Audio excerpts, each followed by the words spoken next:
chairman's remarks. We'll move into that for a minute.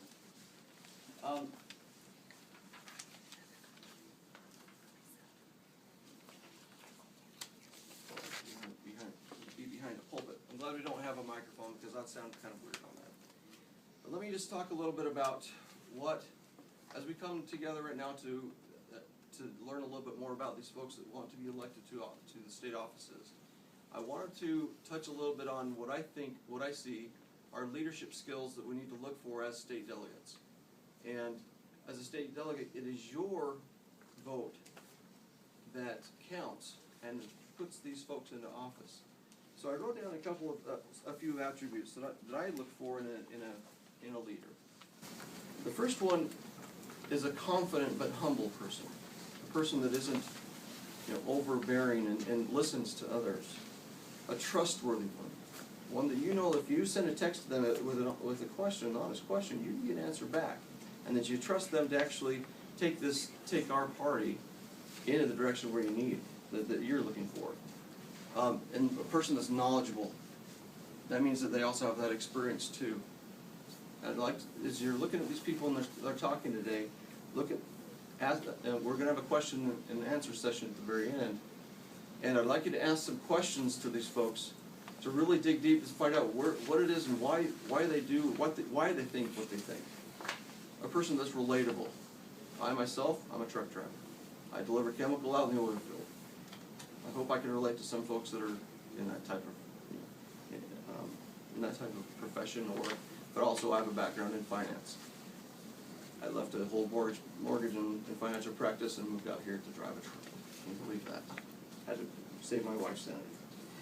A good reputation and has good public perception. That means as you're looking at them, do they have controversy behind them? Do they have things behind in their past that really, it's like, can you trust that they're not going to throw that controversy out in front of you too? A person that works tirelessly. I know I was up till 11 o'clock last night doing emails, texts. I was up till 10:30 the night before. Joni knows very well where we're coming with this. Anybody that's been a chairman of these counties understands it takes a lot of work because you're handling all this stuff. You're typing it up, you're copying it, you're answering emails, faxes, everything. Because you're trying to, we need somebody like that can have that wherewithal. It doesn't want to say, you know what, it's not really worth it. This is good enough. When no, it isn't good enough. It takes everything you have to accomplish the job. A person that communicates well and communicates regularly. Do they leave you in the dark? Or do they let you know what they're doing, what's going on, what the issues are? And a person that's organized.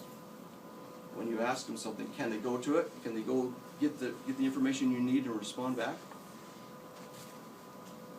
Well, in my letter to the committee, a couple days after I was put in this position, I copied two quotes out of that I wanted to have the state delegates here too.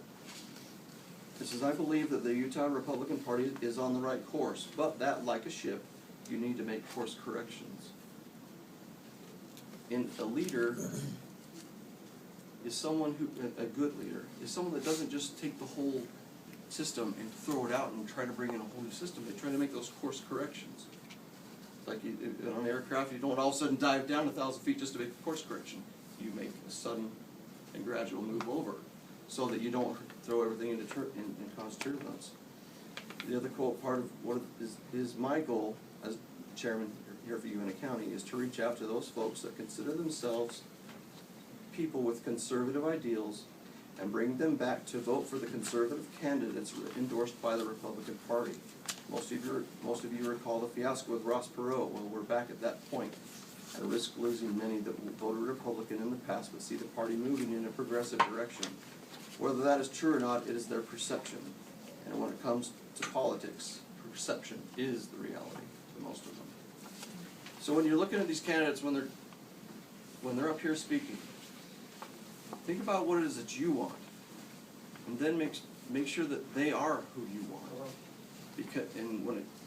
Do they fit your ideals? Do you have to compromise and hold your nose a little bit to cast your vote, or is it something that you can stand behind? And just advice to the state delegates, choose wisely, get informed. I'm glad you're here. Appreciate you being here. And let's following the agenda now. I asked Joni Crane if she would talk to us a little bit about what's going on with the caucus, with issues at the state convention that you're going to hear about. Because when you go to cast your vote, you're going to have to know in a lot of details about what's going on with the caucus system. And so Joni, I'm going to turn the time over to you. All right. First of all, thank you for all coming. I can't tell you how much I appreciate all of you for coming. This is a big deal, and we have 40 delegates, and it's sad that we don't have all 40 of our delegates there. I'm really excited at all the effort you've gone to get people to come out. People are busy, and we'll get them out, and let's get them all to convention. When we have convention, for the last 2 years, we've had 100% attendance of all of our, we've been the only county for the last 2 conventions that's had every one of our delegates in attendance. So if you know a delegate in your precinct who's not going to be attending, make sure that we know about it so that we can get a replacement and get the alternate to attend the convention. Have all of you received your calls to convention yet? You've all gotten it? Okay. Stan, you're so good. He's I always want to grow up to be like Stan. Stan is so awesome. I don't know what, this is my first time. I don't know what a calls to convention is, but I had, A letter that came? no. No. She's the alternate. I'm an alternate. You just selected her as an alternate. But so I credentials. also had, Shannon Dietz yesterday, she said, I haven't received my credentials yet, and I said, I'll ask about that, Joan. Okay. On But- the same one. And Right. so, You won't receive your credentials till you get there. You get there early and you register, and that's when they'll give you your credentials. If Okay. you are an alternate, you probably got a postcard. You haven't gotten anything. Okay. Yeah, I don't think. No. Have you made calls and gotten confirmations on the alternates to? We're missing two Well, two precincts that we still Have we given them to the state yet? We have. No. We haven't given them to the state yet. Okay, Because they're, the deadline is May 13th, but I want them in by tomorrow. okay. Okay. I will tell you, you're probably one of the few counties that actually has alternate delegates already elected. Most of the counties do not. All they have is delegates. And I've been credentials chair several times at the state level. Last year, we had somebody suggest we not elect any. I'm like, do you know how many people we have cancel on us at the last minute? We should always elect alternate delegates. I agree.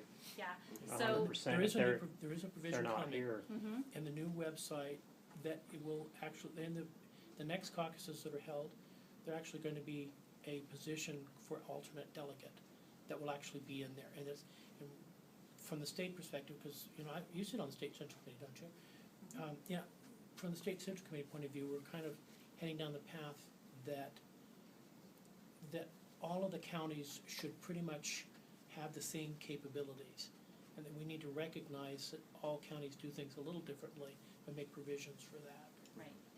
Okay, so if you haven't got your credentials yet, he has a deadline, Dwayne has a deadline that he has to get your name into the state. You'll be on the recognized list, so when you come, they'll be expecting you. But until then, you can always go to the UtahGOP.org website. It's UTGOP.org,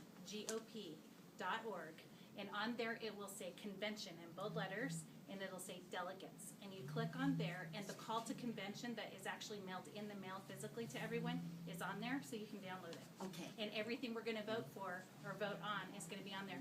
It doesn't mean that when we get there, that they might say, I'm withdrawing this this proposal that I put forward. They could get up to the mic and say, I'm withdrawing it. I had a proposal I called the other day and said, I'm going to withdraw it. And so mine has been withdrawn. So there will be some on there that we might not vote on that day, but they will be on the agenda at the beginning of the day when it's adopted. Okay, as far as what's going on in the party, shall I just give Please do. okay. What I don't want to do to you what happened to us last time, and I'm just going to give you a history lesson, and I'm not going to be politically correct, okay? I'm not a chair anymore, and I'm just going to tell you how it is. Is it okay with you, Marco? Okay. I'm just going to tell you, I just had a Deseret News reporter call me a few minutes ago and ask me for an article tomorrow what my position is on what's going to go on at convention. And her question was, is Freedom Works running whatever is going on at the convention? Freedom Works is not doing anything. Let me tell you what's going on. There has been, at our last, 2 years ago, when we had, was it 2 years ago at our last organizing convention, Thomas had been our temporary chairman to fill in the vacancy left by the outgoing chairman who went to work on Warren Hatch's campaign. When he left, he filled in for the job, and then it came this time of year, and it was election time. So sometime this week, you will start getting phone calls, robocall phone calls. There's a person in our party who owns his own machine. He will start calling you and telling you how everybody who is in any kind of position in the state right now is corrupt, and they're awful, and that their job is to undermine, and he has his own machine, and he lends it out to everybody who agrees with him. So you will start, and I want to tell you that is just not how I do business. I'm not for slandering people. I'm not for calling people names. I'm not for negative campaigning. I think when people run for office, they should run on their merits and their accomplishments. Joni, how does he get our phone numbers? Because It's as a published. delegate, you're required to provide a phone number, and so you will get phone calls. That's part of being a delegate, is you have agreed to receive correspondence on behalf of the party so that you can become educated on the different Okay, candidates. I wanna put my home number then and not my cell number down. Okay, you can So- ask Dwayne, or you can call Margie and have her call the state party, and we can. Can we just hang up? You can do whatever you want. You do not have to listen to the robo phone calls. Now, some of them are calling and they have good, legitimate information, like I'm calling and I'm a great candidate, and those are good and worthy phone calls. Then they have to identify at the end of the phone call. Well, here's what happened last time. So, for the last 15 years in the Republican Party, there has been a schism in the party, and I'm not going to say whether it's good or it's bad, but basically, their counties are allowed certain rules, and the state is allowed certain rules. But let me tell you, state delegates are not the jurisdiction of our counties. The state delegates are under the jurisdiction of the state party. They get to decide how those delegates are selected. So they told our counties how we were to elect you state delegates and how it was to be done, and we had to follow their procedure to elect all of you as state delegates. There had to be allocations and precincts, and we had to follow certain rules that the state provided to us. Counties are allowed to decide how they get their own county delegates. Well, part of the process has been that different counties have been allowed to have automatic delegates, and in our county and in a lot of the smaller rural counties, we agreed to have our chairman or our vice chairman as a responsibility of being elected. They become a state delegate or they become a state central committee member, and we have some positions that when you elect somebody to that job, they also are a delegate. That's called an auto delegate. The real name for it is ex officio. So they're an ex officio auto delegate. They're both exactly the same thing. Auto delegate, ex officio. Well, there was this big schism in the party, and there was a group of people who wanted to just do away with all auto delegates. And they got so mad about it, and the group of people was a group of libertarian people whose party in Utah was disenfranchised, didn't have enough votes, couldn't get anyone elected, and there were a lot of Republicans who agreed with them that thought maybe it would be a good idea to get rid of the auto delegates. And so there was a gentleman who went to all sorts of ends of the earth for 15 years, sued the party, and he had a little following of people who tried to undermine the party constantly and consistently cost our party thousands of dollars defending themselves in lawsuits over and over and over again. And his name is Mike Ridgway. He's the one who ran this whole thing, and he had a couple big supporters who would be Drew and Lowell. Now, am I lying? Does anyone think I'm a big fat liar? You're right on. Okay, so anybody who's worked in the party knows this to be a fact. Drew and Lowell are. Drew, they're running again. Are they No, running Drew's for something? not running. Drew's not running? Lowell Drew's not- is, but Lowell Drew's is. not. Okay, Lowell was elected at the last convention as our vice chairman for the state of Utah. How was he elected? We had a whole bunch of new state delegates who had not been following politics, did not know about any of the lawsuits, did not know anything, and here comes Lowell and Drew at the state convention. 5 days before the convention, they start with the robocalls, and we start getting 5 phone calls calling all of our homes telling us, those people who are running the party in Utah, they're the establishment, they're corrupt, they want to steal your vote, they're evil, bad people. And I was a new delegate, I was like, oh, they must be bad, they wouldn't spend all this money on all these phone calls if it wasn't true. Well, so what happened is then they got about 25 people to break the rules. They were not allowed to be handing out materials, but they came to convention, they spread out on the floor, and they started handing out literature, which was against the rules. And they handed out tons of literature, and they dressed like seminary teachers, and they talked to everybody about how they're righteous members of the church, and they just pulled the wool over everybody's eyes. They shook hands. They were the nicest, most gracious gentlemen ever. They're very nice people personally. And everyone said, well, he's a nice guy. Let's vote for him. And so they went to the vote, and they got up, and everyone says, well, let's just give that guy, he looks like an underdog, let's give him a chance. And we elected 2 of our 4 officers for the state of Utah. One of them was actually working on Campaign for Liberty and working with the Libertarians, and he was the sponsor of just this last election, although he was the vice chair of the Republican Party, or of the Republican Party in Utah. He went on national television, and he told everybody that in Utah, the Republicans are opposed to education. We want to shut down public schools. He went on television. He went on radio. He's done a lot of things. He said some really astonishing, terrible, nasty things about Michelle Obama in the public newspaper. He's been an embarrassment to the party. And then, well, not him. That was Drew, the secretary.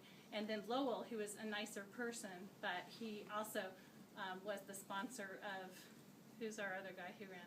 Oh, He was a Ron Paul supporter for the Yeah. state of Utah, which he's allowed to disagree and support, and Ron Paul ran as a Republican, so I don't have a problem with that. But the problem is nobody did their homework. And the second it happened, our chairman, who actually got reelected to be the following year's chairman, stood up at the mic, and he could have heard a pin drop. He goes, do you know what you just did? And the whole thing was like, what? He says, you just elected the 2 people who've been suing our party for 15 years.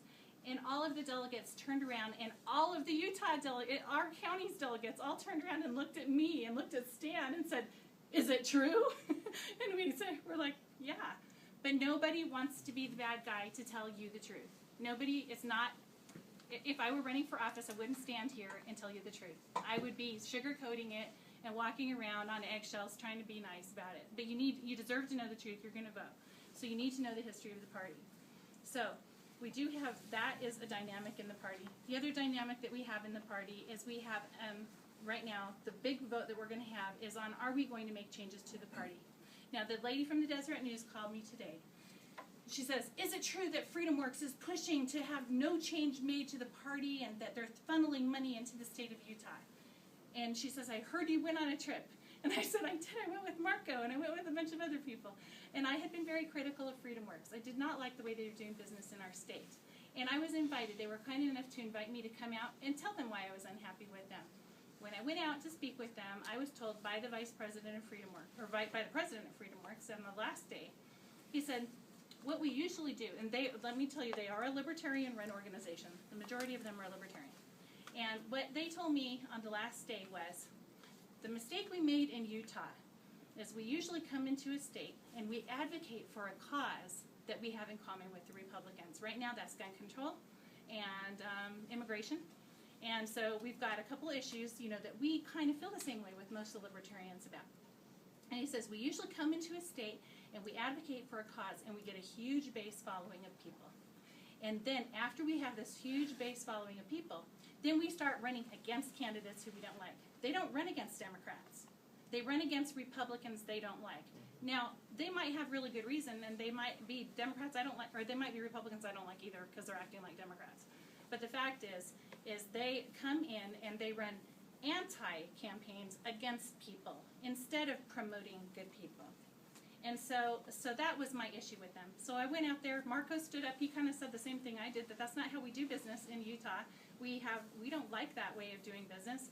We'd like them to come in and actually be helpful on some issues, and that we don't kick out the libertarians in the party as long as they're kind of coming in and being on the same team. Poor guys don't have a party of their own.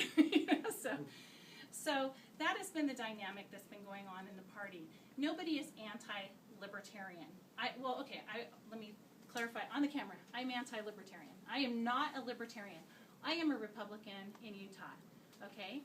I believe in the Republican platform. And let me tell you, Republicans are conservatives. And libertarians are different. And let me tell you the difference. A libertarian believes that their liberty trumps everything else on the planet. Their personal liberty is more dominant than everything.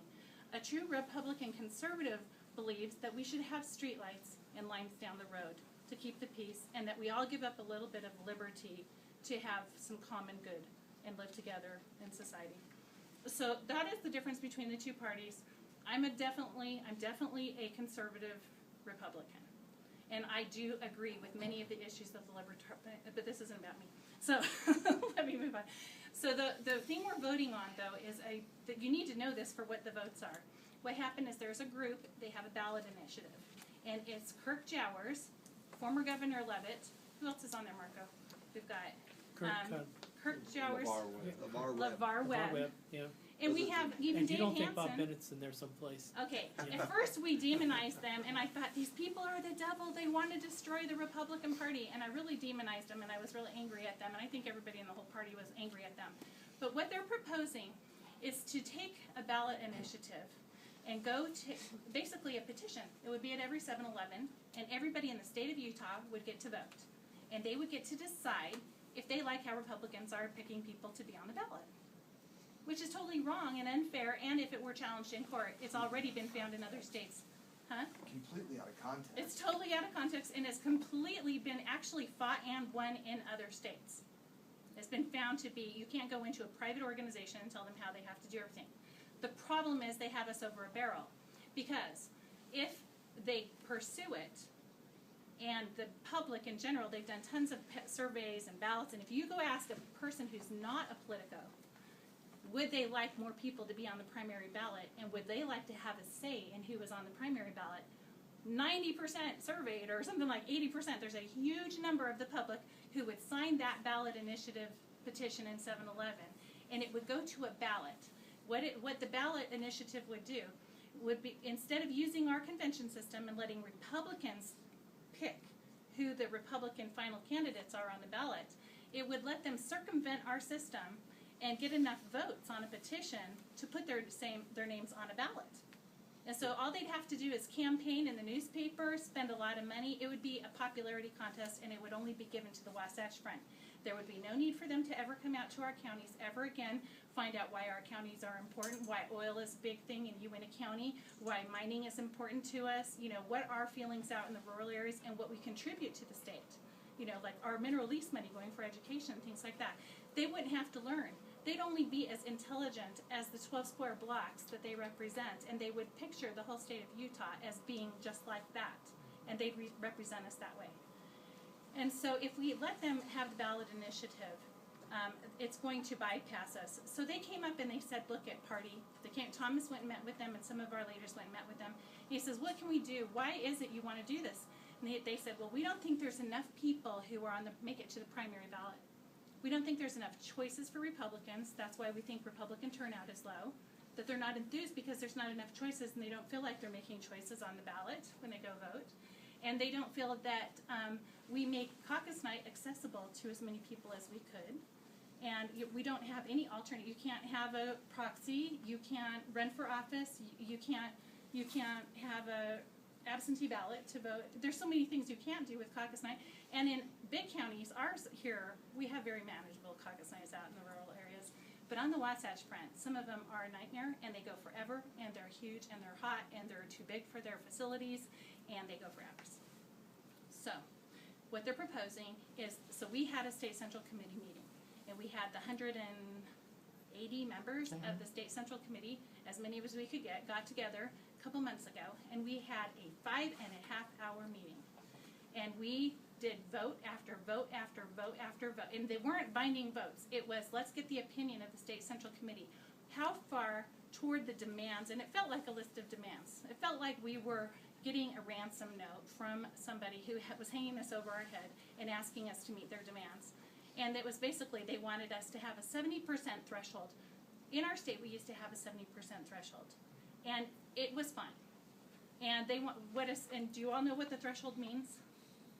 Okay, a 70% threshold, when we go and when you go and vote on your vote, let's say we're going to go vote for, this is for congressional races and for gubernatorial races and congressional races, right? Right now, they're on all races. The change they want is on federal or statewide races. Federal or state, okay, yeah. So federal or statewide races right now, when you go to the convention and you cast your vote, and there's 7 people that we're voting for that want to run for office, and they all get up and they speak. Okay, we narrow them down, and one of them has to reach at least 60% to avoid being put on the primary ballot. With the second place. Huh. With the second place. Right. And so that would put 2 people on the primary ballot. If they get above 60%, then they can go straight onto the ballot, and it won't be 2 names on the ballot. Well, this is the criticism they're having.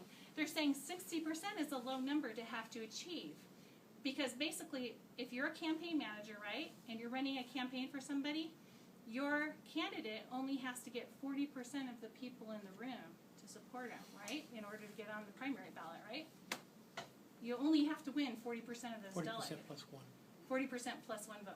So that's a pretty low threshold, and your name gets on the ballot. Well, they're saying that it should be 70%, and that way it'd be harder to reach that and be able to bypass the primary. A very good example of that is this Mia Love race. Okay, Mia Love ran for office against Jim Matheson. She was a very good candidate. She barely just get out before needing to. She got just over the 60% mark, and was able to go straight to the general election without having to be on a primary and run. And now, when they have to run in a primary election, it costs them a lot of money. And so that's the argument you get, is that why do we want them to spend all their money on a primary election instead of saving it to the general election? But the problem, the reasoning is if you watch how Mia Love ran her race, she was a grassroots person. And we like to be able to see our grassroots people like Mike Lee and good people get elected who have really good ideas. You know, they get out there, they're smart, they're intelligent, but they might not have the money, and they have a grassroots organization. So we help them by helping them get over that threshold, and then they go through the primary system. Sometimes if they don't go over the threshold and they don't go straight to the general, then they have to go through the primary. And the primary refines them. It might cost a lot of money, but it refines them. And if they can become a refined, good candidate in Utah, no Democrat can beat them. And that's what didn't happen to Mia, in my opinion. That's just my opinion, but I worked on her campaign. And I really believe that we would have raised enough money for her to run in as many races as she needed to run in. We had no problem raising money for her. Joni, can I throw you an example out where this really becomes clear? Mm-hmm. We had a sitting Democrat in Senate District 12 up in Salt Lake 2 years ago. Mm-hmm. And we had a young man who largely was unemployed. I mean, he was part-time work and everything else. Daniel Thatcher wore out 3 pairs of shoes I love Daniel. and walked every precinct, every street, every person, shook every hand. He got people so energized behind him, they all walked with him. And he beat the incumbent Democrat in that district. Had no money, but it was the passion, the power of the people, the grassroots that got him elected. Right. Now he got into a primary. He got into the primary, but he actually beat on the primary. He didn't even know he didn't go to primary. He got 60%. Oh, he did get 60. But it was passion. It was not money that won that election. And that's the kind of leaders we want. Our best leaders are the ones that have the passion, that have the personality, and have the following, and have the people. But what if you don't have the money? Do you always want to elect the person who has the most money to spend on advertising? To me, I'm so tired of that. And that's what so many other states have. And so the other argument you're going to hear from the ballot initiative people is that we need to, we should have a popular vote. I am so tired of hearing about this popular vote thing. I just think everybody should have a vote. We should all raise our hands. Tell me, do you think we all fit in the U.S. Senate? Can all of America stand in that room and all vote? I got something for you on that. Hannity and all kinds of people does man on the street. Uh-huh. Name the vice president, They don't secretary know. of state, They have no idea. Right. the secretary of the military. Name, give me 5 names. Name 5 people that you know that are elected or have been appointed, and most people cannot do it. They can't even tell you who their senators are. Okay, and I totally 100% agree with you, but I must caution you. This is the thing that has gotten our state central into our committee in trouble. Because what has happened is, although the informed voter is a good voter to be a representative, and usually when we go to our caucus meetings, we will elect an informed voter to represent and help pick those people on who are going to be on the ballot, they are seen as being elitist and thinking that they are smarter than everyone else. And this is where LeVar Webb and Kirk Jowers and them Do we are look like no, but this is really, no, I'm not, please don't take that the wrong way. I'm not trying to say anything. No, I like know. that at I'm all. just in this room. Yeah. Do we look like elitists? No, nobody here is an elitist. But the point point being is that's the argument they're trying to make, is that those people in that room think that they are a smarter voter than the average citizen. So what's going to happen is we can hire an attorney for the state party, and we can fight the ballot initiative. And eventually, 10 years down the road, after we spend thousands and thousands of dollars that we're not spending on races, we can win that argument. But who will we be fighting while we do it? We will be fighting the majority of the citizens of the state of Utah will be against the Republican Party, thinking we are elitist because we don't want to hear their vote. They're calling their whole thing count my vote? Count my vote is what they're calling it. Yeah. So they're trying to make it sound as if we are excluding everyone and we're just a bunch of elitists. So here's what we're coming down to out of the election. The election is we had our meeting, and at first we had a huge kickback of people, and they were not freedom works, but they were a lot of the same people who are my way or the highway libertarian leaning. It's like they did not like the feel of this letter coming down saying this is our list of demands and you better meet them. But the fact of the matter is had we actually voted to raise our threshold and make some changes, they had decided they were going to back off the ballot initiative and wait for us at convention. Well, that's what I heard, Marco. And so there's no guarantee. That's what Thomas said. Yeah, and there's no guarantee that that will happen, but here's how my view is on it. My view is whether or not these people exist and whether or not they have a list of demands for us, how smart would we be to make no changes to improve our caucus system, to make no changes after we've lost a major election in not just in our state, but in the nation?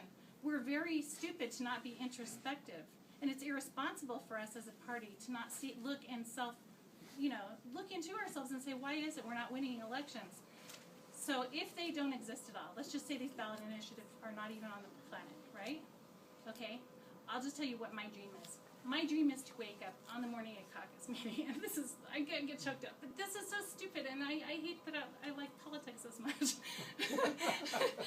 But my dream is to wake up on caucus meeting and be so excited to go vote, and that I want to see people go, I want to affiliate. I want to be a Republican. I'm so proud of what the Republican Party stands for. I can't wait to go sign that paper today and affiliate with the party. I want to be one of them. I like what they believe in. I like what their platform says. I like how they treat people. I like how they're respectful. I like how they believe in God. I like how they're religious. I like how they like all cultures and welcome them all here. And I think that I wanted to see people call their precinct chair and say, I can't come tonight. Could I get an absentee ballot? Could we open the caucuses up and be a little bit friendlier about allowing people to come vote? My husband, he knows how I feel. Why can't I not send him as a proxy for me to vote for me at a caucus meeting? There are some small things that we can do to make it more inclusive, to make it better. And we can make them go faster. We can have every caucus in the whole state could open with a PowerPoint presentation, and the new chairman of the state party, if it's Marco, if it's whoever it is, standing there saying, welcome to caucus night this evening. Please stand and join us in the Pledge of Allegiance. And across the state of Utah, we can all have these fast, quick, efficient, wonderful meetings that make everyone feel included. So the votes that we have coming up at this meeting are going to be, do you want to vote for raising the threshold to 66 and 2/3 or something like that? It's just 2/3. 2/3. I had put one up for 70%. And I don't know if that one's going to be out there. I withdrew mine. Somebody else has another one. I don't know if it's going to make it out there. To me, the 70% isn't a big issue. The facts, when it comes down to the facts, over the last 12 years, had we been at 70% and not at 60%, we would have had 7 more primaries over 12 years. 7 more. If it had been to 66%, it would have gone to 6 more races, and 7 if we had gone to 70. So it's not like a big vast chasm between 66 and 70. It's just the point of saying, are we willing as a party to be more accepting? So if there are votes for more changes that are positive, that are not going to undermine our fundamentals of our party, that are not going to undermine our platform and what we believe in, and they're not going to. I'm not afraid of having more people come vote, and I don't think we should be afraid of inviting more people to come vote. And so that's just what we have to vote on this week. Just watch out for the Drew Chamberlain phone calls and the Lowell Nelson phone calls. And and anybody who's supporting them, really kind of watch out for them. You might mention what is required in our county to bypass the primary. I think we're at 70% in our We are county. at Our county already requires 70%, while most of the other counties in the state are 60 or 2/3. What were those two names, Drew Chamberlain and? Drew Chamberlain and Lowell Nelson, just please do me a favor Drew and is tell not your other in. Are you delegates. putting him on the watch list or something? And I'll tell you why. I've been serving on the executive committee for the state of Utah, who advises our state party. And Marco, you've served on there, and almost everybody who's running for office has served on there at one time or another. But when I ran for that committee, I was one of these people who was very skeptical. I had come in to be chair. I had got all these phone calls telling me everybody's corrupt. They're all corrupt.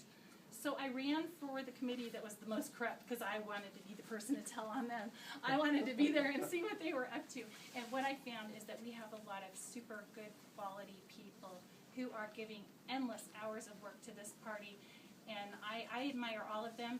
And other than the two yahoos I told you about, there's not anybody I probably wouldn't support who's running for an office. And I've worked almost all the county chairs who are running for office. I support all of them. They're all wonderful. We had one of he who shall not be named, devotees that got elected secretary of the Salt Lake Party.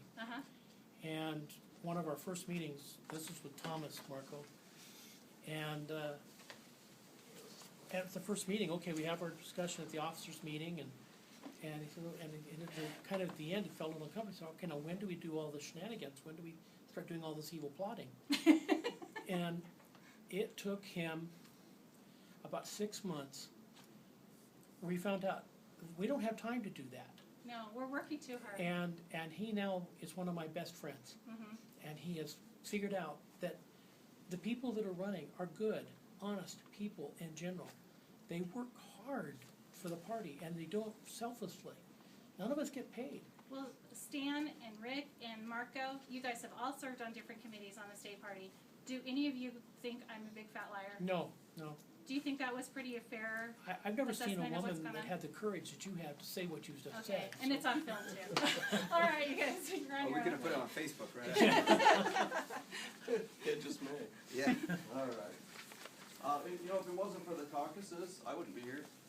When was our caucus held last year? In Arcs precinct? Anyway. On that Well, day. I went to my very first caucus last year, and I showed up, and here I have this Ellen Keever, who draws me into everything. It's like, you know, and then my wife nominates me for state delegate. Mike Wilkins gets state delegate, and then in our last election, our organizing committee, guess who nominated me for chairman? And I said, I nominate that man. You, what is he, what's your name? I could not remember his name. And I don't know why. Because you come in a suit all Because the I had a time. suit on, yeah. So you're right. Because I remember what he said in our convention when you gave your spiel with Mike. Mike got up and spoke, and then you got up and spoke, and I thought, oh, he's good. It's dangerous stuff to talk, please. I hate to say one more word because I spoke so long, but I have to leave, and Cindy has to leave, and we have a 7:45 we have to be at. Okay. But I wanted to tell you, James asked me first to speak for him, and I don't have any materials.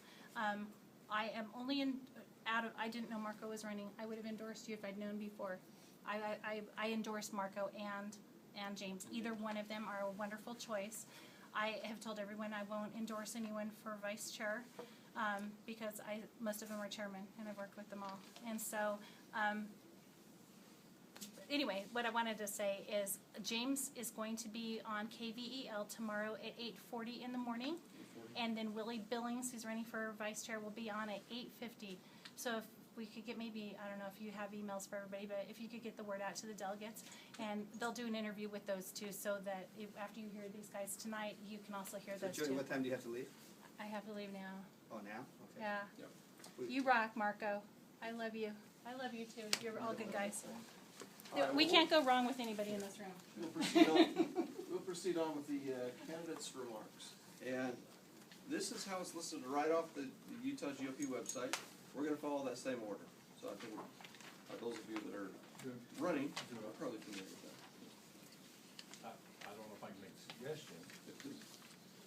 we have some candidates that have traveled here. I don't know if they're traveling home tonight.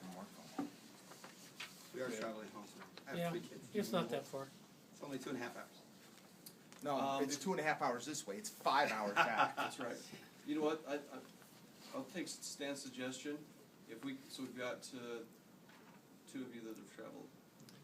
You know what, then we're gonna start with the chairs, okay, and then we'll move, which is Marco, and then we'll take Rick, and then we'll back up to, Aaron Gabrielson from there, and have you go from there, okay? And this is being videoed, and I guess your intent is to send this to all of the delegates who were not here tonight, so they'll. It will be available at least for Well, we them to appreciate pick that. up. Thank you. So, yeah, Come on. Devin has been good enough to video this for us. I actually was not expecting it, but I'm glad you're doing it, and we'll get this made available for all the state delegates. Marco, let's proceed with you. While you're making your remarks, I've got some information from James Evans, so if I can get with you, Ellen, and we'll get that printed off, Okay. and, while you're making your remarks. Dwayne, thank you very much. I'm excited to be here. It's been a fun, people ask me a little bit about how's it been, and it's been a whirlwind because, I should stand right here, right? A whirlwind because we've had literally about 5 weeks to talk to 4,000 delegates. So I call about 100 delegates to 120 delegates a day. And it's been great hearing from the delegates because something happened after November 6th. I think with Utah we did okay. We actually won some seats. But nationwide, I think we all follow that very closely. I was in Mitt Romney's National Steering Committee. Many of you probably were rooting for a change in the White House, and we lost. But not only did we lose, but we lost pretty badly. Okay, those swing states that we thought, those 8 swing states that we'd be close, maybe Mitt Romney wins some of them, he lost 7 out of 8, and by quite a bit of margin. And so, like yourselves, I imagine we woke up the next morning and kind of felt like we got hit in the gut and felt like, what happened? We should have won. We should have changed the way the direction of America, and we didn't. And we quickly realized that after the dust settled, that there were some changes that needed to take place. Joni mentioned that today. That even though in Utah we do okay, we as a party, regardless of any threat that we have in the caucus convention system, realize we need to do a better job. So I always start by saying, I think we have a great party, but I think we can make it better. And the way we can make it better is, one of the things we learned from the last election is that we weren't doing very well with women. We weren't doing very well with young voters. We weren't doing well with minority voters and low-income voters. Those were kind of the 4 groups that we struggled a little. And like I said, so my points are twofold. I say, how do we make a good party better? 2 ways. Looking inward and looking to grow our party. And what do I mean by that is, first of all, inward. We have 620,000 registered Republicans in the state of Utah. But only 2 of 10 actively participate in the party. I'm a small business owner, and I've led different organizations. And if 20% of the people that you lead are actively participating in anything, I'm not sure that we're very happy with that. Even though the majority of people in the state of Utah vote Republican, we know that, because having to have a choice between a Democrat candidate and a Republican candidate, I guess I'll vote Republican. But I'm not sure, like Joni said, she wants to wake up some morning and say, hey, they're excited to be part of this party. Now, some of you may be receiving some of my literature. You'll see a lot of my literature. My slogan is a conservative values or conservative party, but a broader, more welcoming party. And you'll see that in everything I send out. Why? Well, I believe we have some apathy going on. We can do better. And so let's talk internally really quickly. And by the way, Dwayne, how much time do I have? I want to make sure I'm staying. Dwayne, how much time do I have? Just to make sure I stay within my... You probably have another 5 minutes. Okay, so I'll make sure, just want to stay within the time frame. So what we need to do first is continue to improve. I believe, I'm a strong supporter of the caucus convention system. Why? Because of what's going on right now. Joni's right. If we had a direct primary, you would rarely see a candidate in Uintah County. We come out here to meet you, and you get to meet us, and you get to ask questions of us, and look us in the eyeball. I would call it the eyeball-to-eyeball test, to say, I think I like this guy, or you know what, he's kind of creepy. I'm not sure that he gave me a wrong vibe, right? But if you see just ads and leadership, accountability, like, that's all I know about this person. You don't get to ask them anything.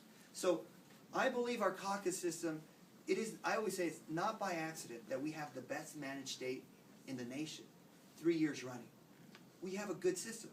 But can it be made better? Absolutely. I think it can be. As a state party chair, I don't dictate to the delegates what I want to do.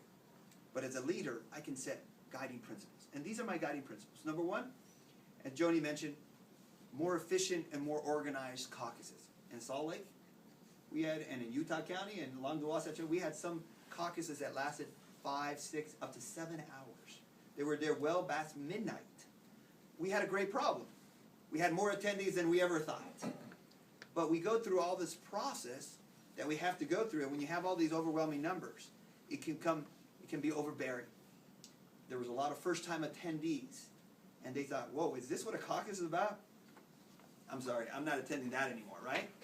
I believe they need to be more efficient and more effective and organized. So I don't believe a caucus should take more than 2, max 3 hours. Okay? And that's pushing. Number 2, more accessible. Joni mentioned, hey, we have large families in Utah. Husband and wife both want to participate in a caucus, and you say, honey, I'm sorry, I gotta go. You can stay with the kids. Or vice versa. Honey, no, you go. But both of them can't go. I can't take the proxy vote of my wife or husband. We can't, under current rules. I believe we need to make it more accessible. How did the delegates come up with that?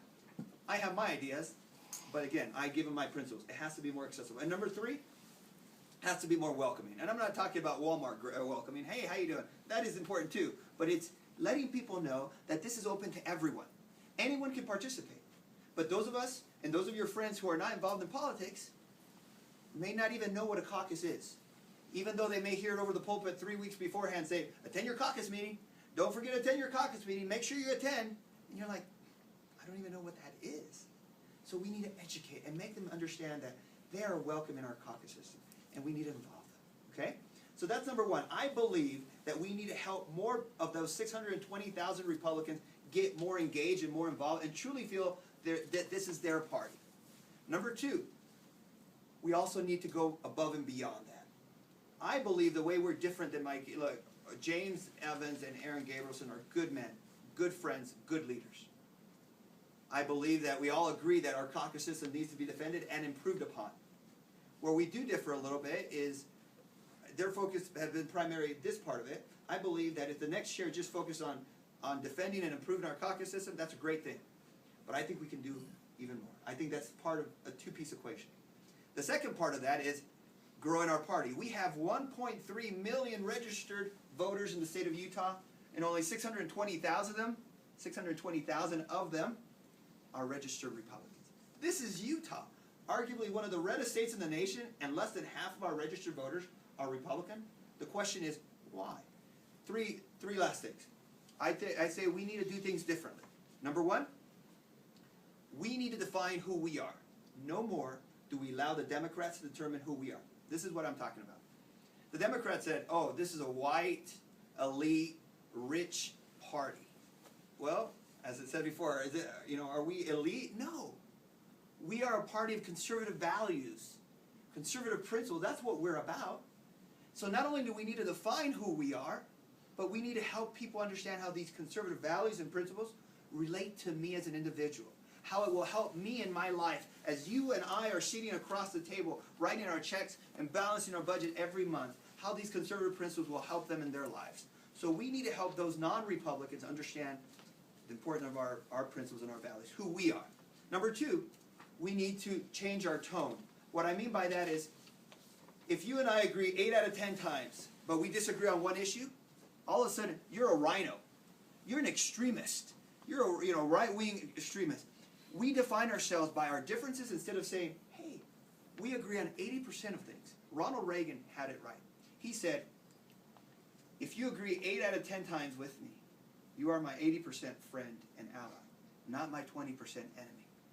I think we have it backwards right now. We decide, oh, we don't agree on that 20%? I'm sorry.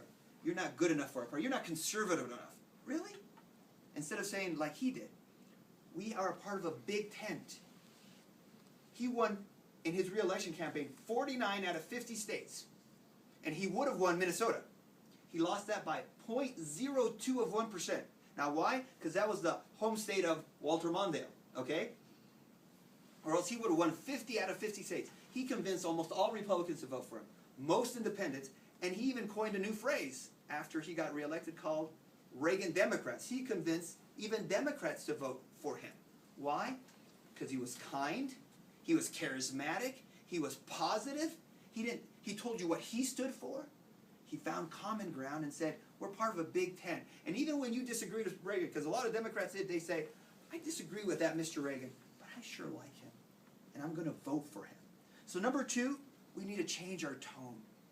And number 3, we need to do a better job reaching out. Showing up is what I say. We don't show up to a lot of, these organizations of, like I said, women, minority voters, low-income voters. I'm LDS, and there's a saying about LDS missionary. It says, no one cares how much you know. Can you finish that for me? Until you know how much you care. From now on, if I become party chair, Democrats and those folks that are independents, if they choose not to vote for Republicans, it won't be because they don't know they care, that we care.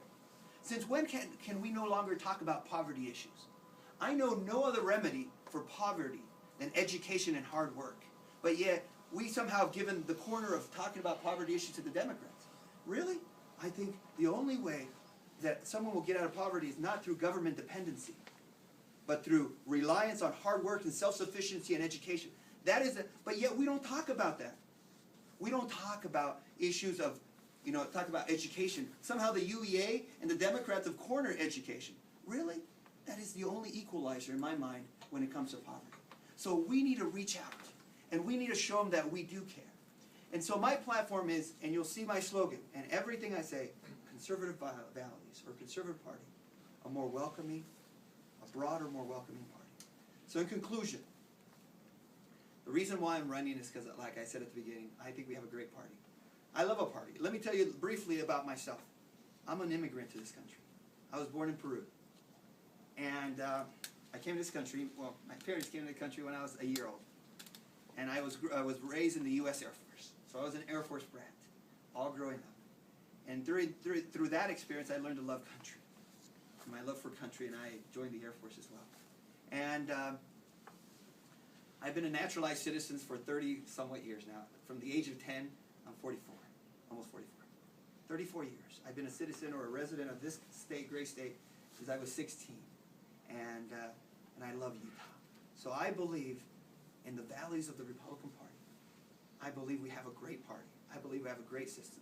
But I believe if we can reach out to people and, like Ronald Reagan, show them that we care and that these principles can not only change their lives, but their children's lives and their grandchildren's lives, and the only way to improve their lives and their livelihoods, I think we can not only continue building on a great system, but expand and truly making a broader and more welcoming party. Thank you very much.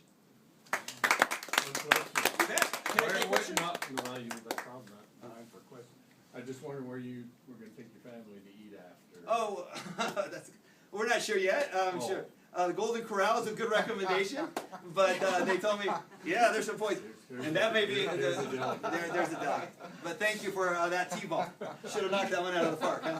Thank you. And if it's okay, I'd like to say afterwards and answer some of your questions since I'm here, and my children will be patient with me. Another great. Thanks, Marco. Great. It is the chair's role to speak to the public, not the vice chair, the chair. I recognize that, I honor that, and I promise that 2 weeks after the election, I will not try to make very fine parsing lines separating the name Rick Votaw from vice chair, and I'm speaking as Rick, not as the vice chair. Heck, you were on the radio because you were the vice chair. The constitutional role of the vice chair of the party is to serve the chair and make him look good. Not to be suing the party, not to be go out trying to push the oars in the opposite direction. It's the job of the vice chair to work like hell when the executive committee, when the officers make the choice. And the way I look at this, I was executive secretary to 3 state presidents, 3 bishops, 2 state presidents, a regional representative, and an area 70. I kind of know how to do that. Vice chair of the state party is an awful lot like an executive secretary. Radar O'Reilly, by the way, was my idol. I really liked Radar O'Reilly. I love having the answer before Colonel Potter came out with the question. I've been vice chair to Thomas Wright, been vice chair to James Evans. I'm good at being vice chair. I know how to do that. I know how to keep my name out of the paper. I know how to keep my name off the radio. I don't have any role there. I like to do what I can to move the Republican values forward.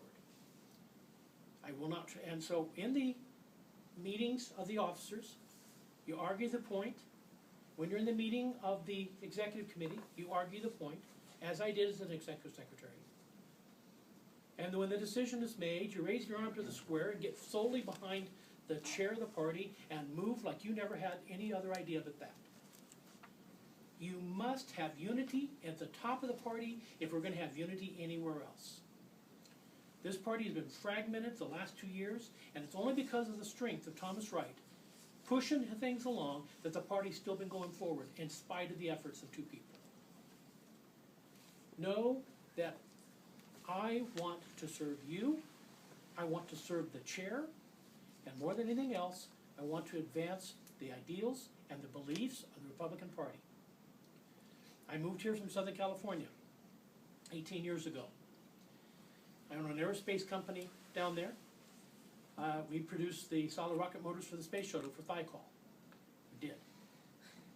Sad to see that go, but so be it.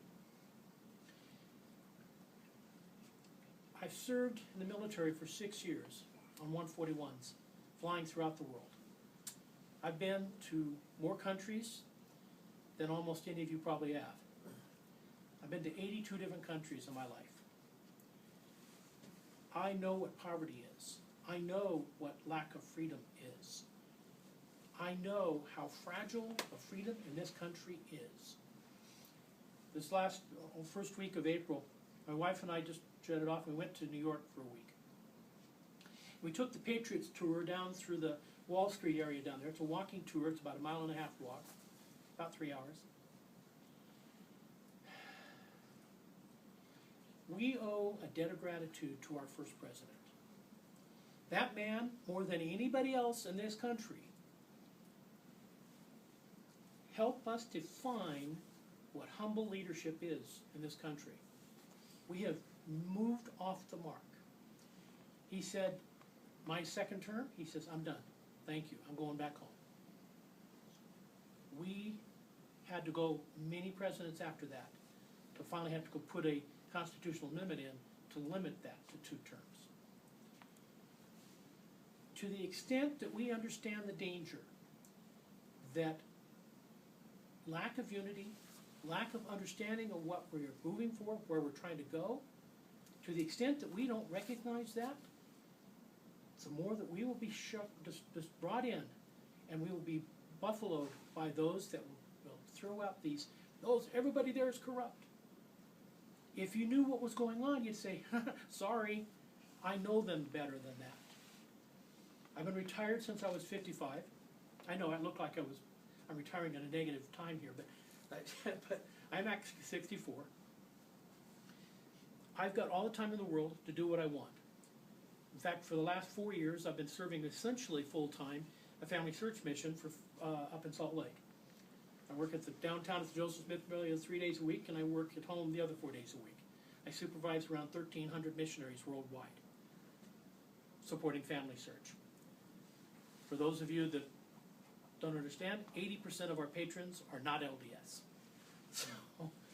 For whatever that's worth. I'll be glad to help you on that one if you need it. But I want you to know that I'm only here for one purpose, to help you understand who I am better, and so that I can help you vote for me to be vice chair, so that I can support either Marco, or James, or Aaron. I know them all. I know that they will all be good in their leadership roles, and I know that Marco has endorsed me for the vice chair. He's behind me. James is behind me for vice chair. Aaron would like to be behind me for vice chair, but he's got a friend of his, Henry Gashin, that's running for vice chair. All I want to do is serve. All I want to do is work. And you'll not find me doing anything other than answering your questions, trying to help you get the information you need, and making sure this party stays safe from those that want to bring it down. Any questions? I've got time to answer if you've got any questions.